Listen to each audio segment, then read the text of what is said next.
حدیث ہے نبی صلی اللہ علیہ وسلم نے فرمایا کہ 70,000 لوگ جو ہیں میری امت کے بغیر عذاب اور بغیر حساب کے جنت میں جائیں گے. تو ایک صحابی عکاشہ رضی اللہ عنہ نے کہا کہ میرے لیے دعا کریں کہ مجھے بھی ان میں سے کر دیں. آپ نے کہا ان میں سے. تو ان کی صفت بیان کی کہ یہ لوگ جو ہیں لا یتطیرون، بدشگونی بھی نہیں لیتے، ولا یکتوون، اور جو آگ سے داغ لگا کر لوگ اپنا علاج کرتے ہیں وہ بھی نہیں کرتے، اور جو ہے ولا یسرقون، وہ دوسروں سے یہ بھی نہیں کہتے کہ ہم پہ دم کرو، وعلی ربہم یتوکلون، اپنے رب پہ توکل بھروسہ کرتے ہیں. تو یہ جو دم کرنا ہے یعنی قرآن پڑھ کے جو دم کرتے ہیں، پھونکتے ہیں، اسی طریقے سے دعائیں کر کے، یہ سنت سے ثابت ہے اور ہر شخص کو خود کرنا چاہیے یہ عمل. اور بیماریوں میں اللہ تعالیٰ نے شفا رکھی ہے قرآن میں، لیکن اس کو پڑھ کے دم کرنے سے شفا ملتی ہے، اس کو تعویذ بنا کے گلے میں لٹکانے سے اس کو تو شرک کرا دیا نبی صلی اللہ علیہ وسلم نے. اس طریقے سے کرنا آپ سے ثابت نہیں ہے کہ جس نے تمیمہ لٹکایا، تعویذ لٹکایا، اللہ اسے شفا نہ دے، بد دعا کی، اللہ تعالیٰ اسے اس کے سپرد کر دے جو اس میں نفع اور نقصان سمجھتا ہے. بلکہ قرآن پڑھو اور اس کو اپنے پر پھونکو، یہ صحیح ہے. دوسرے سے کہنا میرے پر دم کرو، یہ بھی جائز ہے. اور اگر کوئی خود سے کر دے اپنے بھائی کو، تم میں سے جو کوئی ینفع اخاہ، جو اپنے بھائی کو فائدہ پہنچا سکتا ہے، فلیفعل، اسے چاہیے وہ کرے. یعنی کوئی دم کر سکتا ہے، دوسرے کو نہیں آتا قرآن پڑھنے تو اس پہ دم کرے، کر سکتے ہیں، جائز ہے. کوئی دوسرے سے کہے یہ بھی جائز ہے. لیکن اعلیٰ اور افضل کیا ہے؟ یعنی جس طرح ایک انسان چاہتا ہے نا میں بغیر حساب کتاب جنت میں چلا جاؤں، یہ والا لیول آپ کو چاہیے، درجہ چاہیے. تو آپ جو ہے اللہ پہ مکمل توکل بھروسہ کر کے یہ بھی نہیں مانگتے کسی سے، میں صرف اللہ سے اپنے رب سے ہی مانگوں گا، مجھے نہیں چاہیے تمہارا دم، میں خود دم کروں گا، اپنے رب سے دعا کروں گا، مانگوں گا. یہ توکل ہے، تو وہ اس کیٹیگری سے نہیں نکلتا. لیکن اگر کوئی شخص، میں نے کہا نہیں، وہ خود ہی میرے اوپر دم شروع کر دیں، میں اپنے بھائی کو فائدہ پہنچانا چاہتا ہوں، تو بھی میں علماء کرام جس طرح شیخ ابن عثیمین رحمہ اللہ فرماتے ہیں وہ پھر بھی اس کیٹیگری سے نہیں نکلے گا. اس نے تو نہیں کہا کرو، لیکن وہ کر رہا ہے تو یہ بد اخلاقی ہے کہ میں اس کو روک دوں کہ نہیں کرو میرے اوپر. ایسا نہیں ہے. عائشہ رضی اللہ عنہ پڑھتی تھی لیکن نبی صلی اللہ علیہ وسلم کا ہاتھ ہی آپ کے اوپر پھیرتی تھی کیونکہ وہ بہت زیادہ برکت والا ہاتھ ہے. تو جو وہ پھر اس کیٹیگری سے نہیں نکلتے کہ وہ بغیر عذاب اور حساب کے جائیں گے، جس نے نہیں طلب کیا. اور جو بچہ ہے وہ تو غیر مکلف ہے، اس نے تو کہا بھی نہیں، نہ اس کا کوئی حساب کتاب ہے، اس کا تو پہلے ہی کوئی حساب کتاب نہیں ہے. اس نے تھوڑی کہا تھا کہ میرے ساتھ یہ اعمال کیا جائے. اس کے بالغ ہونے سے پہلے اس کے والدین اس کے ساتھ جو اعمال کرتے ہیں اس کا اس بچے سے حساب کتاب تو نہیں ہونا. جس طرح حدیث میں بھی ہے ہر بچہ جو ہے اسلام پہ فطرت پہ پیدا ہوتا ہے، اس کے والدین اس کو یہودی نصرانی وغیرہ بنا دیتے ہیں. ہاں بالغ عقل آنے کے بعد بھی اگر وہ گمراہی پہ چلتا رہے تو اس کا حساب ہوگا. تو اس سے پہلے اس کے والدین جو اس کے ساتھ کر رہے ہوتے ہیں جو ان کو نہیں کرنا چاہیے، تو وہ اس کا حساب کتاب اس سے نہیں ہوگا. چنانچہ والدین اگر وہ نہیں کر سکتے کسی بچے پہ دم کراتے ہیں تو وہ بچہ بڑے ہو کے جو ہے انشاءاللہ اللہ پہ توکل بھروسہ کر کے پھر کسی سے دم طلب نہیں کرتا ہے تو وہ اس کیٹیگری سے انشاءاللہ نہیں نکلے گا. ماں تو اپنے پہ تو نہیں کرا رہی، کسی اور پہ کروا رہی ہے. ماں جو ہے بے چین ہو گئی، اس کو اس کا علاج چاہیے، جس طرح دوائی کا علاج چاہیے، قرآن میں شفا اس کے ذریعے علاج طلب کر رہی ہے. ایک چیز میں مگر تنبیہ ضروری ہے، ہمارے ہاں یہ ایک دھندا جو بنایا ہوا ہے یہ طریقہ نہیں ہے جو قرآن و سنت سے ثابت ہے کہ دم اور رقیہ کہتے ہیں اس کو عربی میں. تو یہ ایسا نہیں ہے کہ کوئی ایک علاقے میں کوئی مشہور ہے فلانا جو دم کرتا ہے، لوگوں کو جن نکالتا ہے اور جو ہے لوگوں کی بیماریاں دور کرتا ہے وغیرہ، ایسا کچھ نہیں ہے. کوئی کسی کے اندر خاصیت الگ نہیں ڈالی ہوئی. قرآن اللہ کا کلام ہے، جو کوئی بھی اخلاص کے ساتھ پڑھتا ہے وہ اثر کرتا ہے، اللہ سبحانہ تعالیٰ کا کلام. اور جس طرح یہ ماں کا بتا رہے ہیں، ماں کو سب سے زیادہ تکلیف ہوگی اپنے بچے کی، اس کو زخمی ہو گیا ہے، یا جو فلانا کوئی حضرت بیٹھا ہوا ہے پیر دم کرنے والا اس کو ہوگا، وہ تو جانتا بھی نہیں ہے کون ہے، اس کے دل میں وہ درد تھوڑی پیدا ہوگا جو اماں کے دل میں. تو زیادہ درد دل سے روز ہو کے اپنے رب کو پکارے گی، اس کی دعا تو زیادہ قبول ہوگی. اللہ تعالیٰ تو بے کس و بے قرار کی دعا قبول کرنے والا ہے. ماں کی دعا، باپ کی دعا اولاد کے حق میں اس کی تو باقاعدہ حدیث موجود ہے. تو اس کو چھوڑ کر ایسے اجنبی لوگوں سے کروانا اور کوئی خود دعویٰ کرے کہ میرے پاس آؤ میں کچھ ہوں یا میں دم کرتا ہوں، یہ تو خود بھی صحیح نہیں ہے. اس میں تو شہرت پسندی، ریاکاری، بعض پیسے مال کے لیے بھی اس قسم کا کام کرتے ہیں اور مشہور ہو جاتے ہیں، یا مشہوری کے لیے بات کہتے ہیں یہ پیسے نہیں لیتے، بڑے اچھے حال ہے، لیکن اس سے وہ مشہوری چاہ رہے ہوتے ہیں. کیوں لوگوں کو قرآن سکھانے کے بجائے جو ہے کہ اس کے ذریعے سے وہ علاج کریں، تم اپنا محتاج بنا رہے ہو. شیخ ربیع المدخلی حفظ اللہ کے بہت اچھی جو ہے کتاب اور سوال جواب ہے جو ہمارے یوٹیوب چینل پہ آپ کو اس کا ترجمہ مل جائے گا. اسی قسم کے سوالات ہیں. وہ غصے میں کہتے ہیں تمہارے اندر کیا خاصیت ہے کہ تو جو ہے بلاتا ہے لوگوں کو میرے پاس آئے یا میں دم کرتا ہوں وغیرہ، تو یعنی کوئی جنات سے تیرا وہ ہے، وہ اس سے ڈرتے ہیں وغیرہ، دوسروں سے نہیں ڈرتے، اور تو کہتا ہے کہ میری دعا قبول ہے اس کی نہیں ہے، وہ رقیہ کے لیے بلاتا ہے. انہوں نے بڑی اچھی مثال دی کہ شیخ عبداللہ کرعاوی جو تھے وجیزان وغیرہ اس علاقے میں، وہ جب آئے تو کہہ رہے ہیں وہ لوگ جو ہے جس طرح ہمارے بہت سے ایسے علاقے ہیں، وہ ان کی ساری کہانیاں جن، بھوت، آصف کسی نے کچھ کرا دیا ہے وغیرہ، سب کا یہی چل رہا ہوتا ہے، ساس بہو شور فلانا بچے، کسی بھی کوئی مصیبت آفت ہوئے، کوئی جن ہے، آصف ہے، کسی نے جادو کرایا ہے، کسی نظر لگ گئی ہے، ساری چیزوں کو اسی کے اوپر ڈال دیتے ہیں، کوئی بیماری وغیرہ کوئی کچھ نہیں دیکھتے، وہ لوگ یہی کرتے ہیں. تو ادھر بھی اتنی توہم پرستی عام تھی، ہر چیز میں وہم و گمان وغیرہ اس طریقے کا لگا تھا. شیخ فرماتے ہیں کہ درختوں پہ چلتے پھرتے جو ہے جنات وغیرہ ہر جگہ ہوتے تھے، اس طریقے سے انہوں نے پورا قبضہ کر لیا تھا ان کے بدعقیدگی کی وجہ سے. تو شیخ عبداللہ کرآوی نے کوئی دم وغیرہ نہیں کیا، حالانکہ دم کرنا ثابت ہے کہ وہ کر سکتے ہیں قرآن سے، یا کوئی سینٹر بناتے میرے پاس آؤ میں بڑا امام ہوں توحید کا.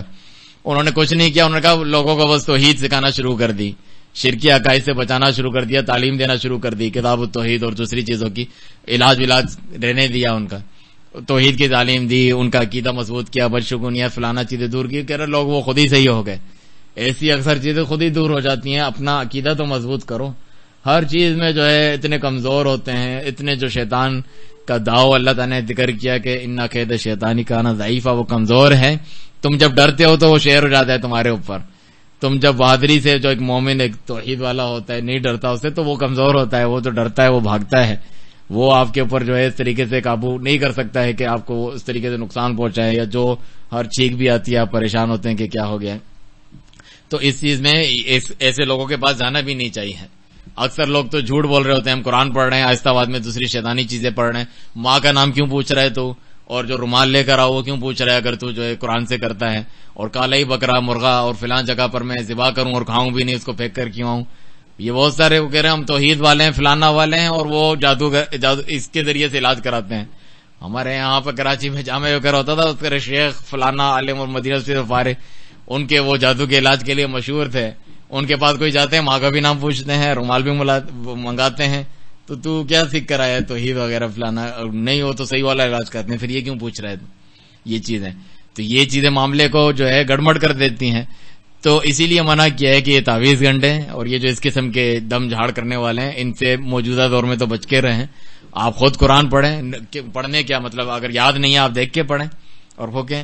اس میں کیا ہے، جب اللہ تعالیٰ کافروں کو اپنے کلام کے ذریعے سے، جو مشہور حدیث جو رقیہ یا دم کے باب میں ذکر کی جاتی ہے، جس کو یہ لوگ دلیل بناتے ہیں، وہ تو خود اس بات کی دلیل ہے کہ ابو سعید خدری رضی اللہ عنہ کی جو حدیث ہے، تو وہ تو یہودی قبائل سے، غیر مسلم قبائل، مسلمان بھی نہیں تھے، ان کے کسی سردار کو ڈس لیا اور بچھو نے، اور انہوں نے مہمان نوازی نہیں کی تھی ان کی، تو وہ کہا کہ تم میں سے کوئی دم جھاڑ کرنے والا ہے تو کرے. تو انہوں نے جو ہے شرط کی کہ ہمیں جو ہے اتنی بکریاں دو کہ تم نے مہمان نوازی نہیں کی، اب تمہاری سزا ہے کہ تم یہ دو، تو پھر ہم جو ہے دم کریں گے. تو انہوں نے دم کیا سورہ فاتحہ پڑھ کے.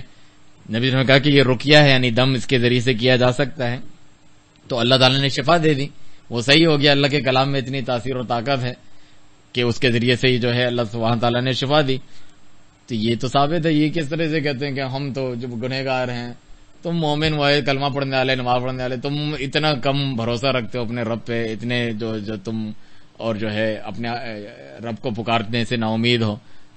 کس طرح اللہ تعالیٰ مثالیں بیان کرتا ہے انبیاء کرام کی کہ جو ہے زکریا علیہ السلام بوڑھے ہو گئے، واشتعل الرأس شیبا، ان کے سر کے بال بھی سفید ہو گئے، ہڈی بھی کمزور ہو گئی، پھر بھی فرمایا کہ میں تجھے پکار کے دعا کر کے شقیہ یعنی بدبخت نہیں رہا، نام مراد نہیں رہا، حالانکہ اتنی عمر ہو گئی ہے اولاد نہیں ہوئی، پھر بھی اللہ تعالیٰ نے اولاد دی. تو یہ اصل چیز آزمانے کی ہوتی ہے اللہ تعالیٰ کی طرف سے کہ میرا بندہ کتنا مجھ پہ توکل اور بھروسہ کرتا ہے. سب لوگ جو ہیں بڑے بڑے نمازی، پرہیزگار اور ان چیزوں کو، شرک و بدعت کو سمجھنے والے بھی آخر میں اس جال کے اندر پھنس جاتے ہیں جب وہ دیکھتے ہیں اپنی یا اپنے کسی پیاروں کی بیماری کو دیکھتے ہیں جس کو وہ سہ نہیں سکتے، یا دیکھتے ہیں کوئی جن آصف وغیرہ جادو کے چکر ہے.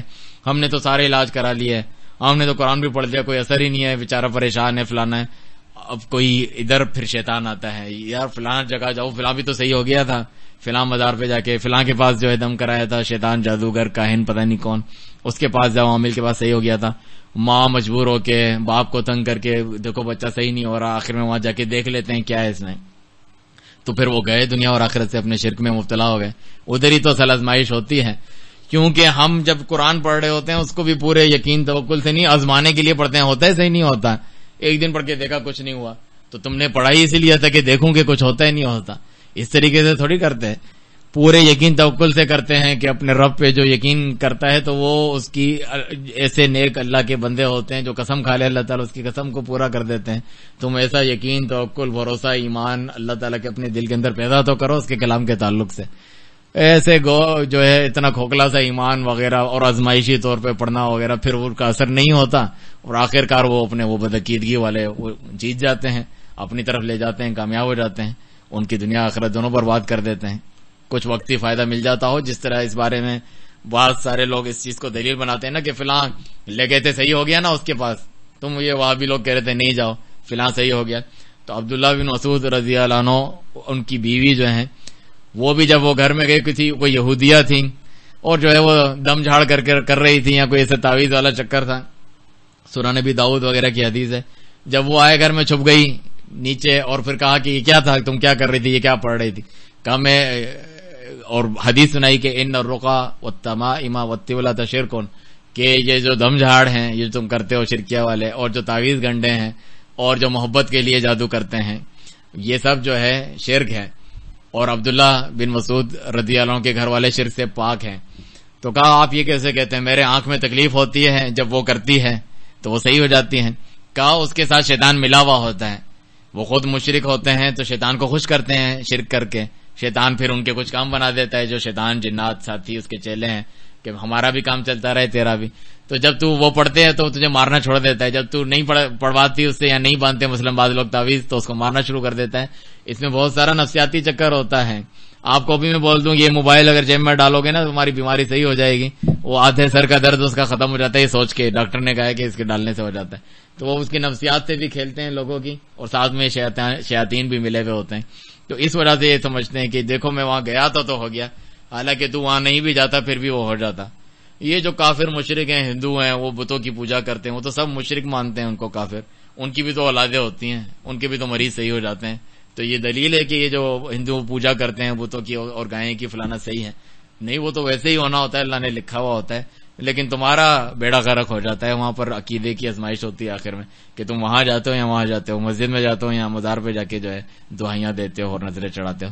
تو یہ ایسے نقطے ہیں باریک اور ضروری, اس قسم کے شبہات جو لوگوں کے دلوں میں یہ لوگ ڈالتے ہیں ان کو جاننا, ان کو دور کرنا, عوام کو سمجھانا یہ بہت ضروری ہے تاکہ وہ شرک اور بدعت سے محفوظ رہیں.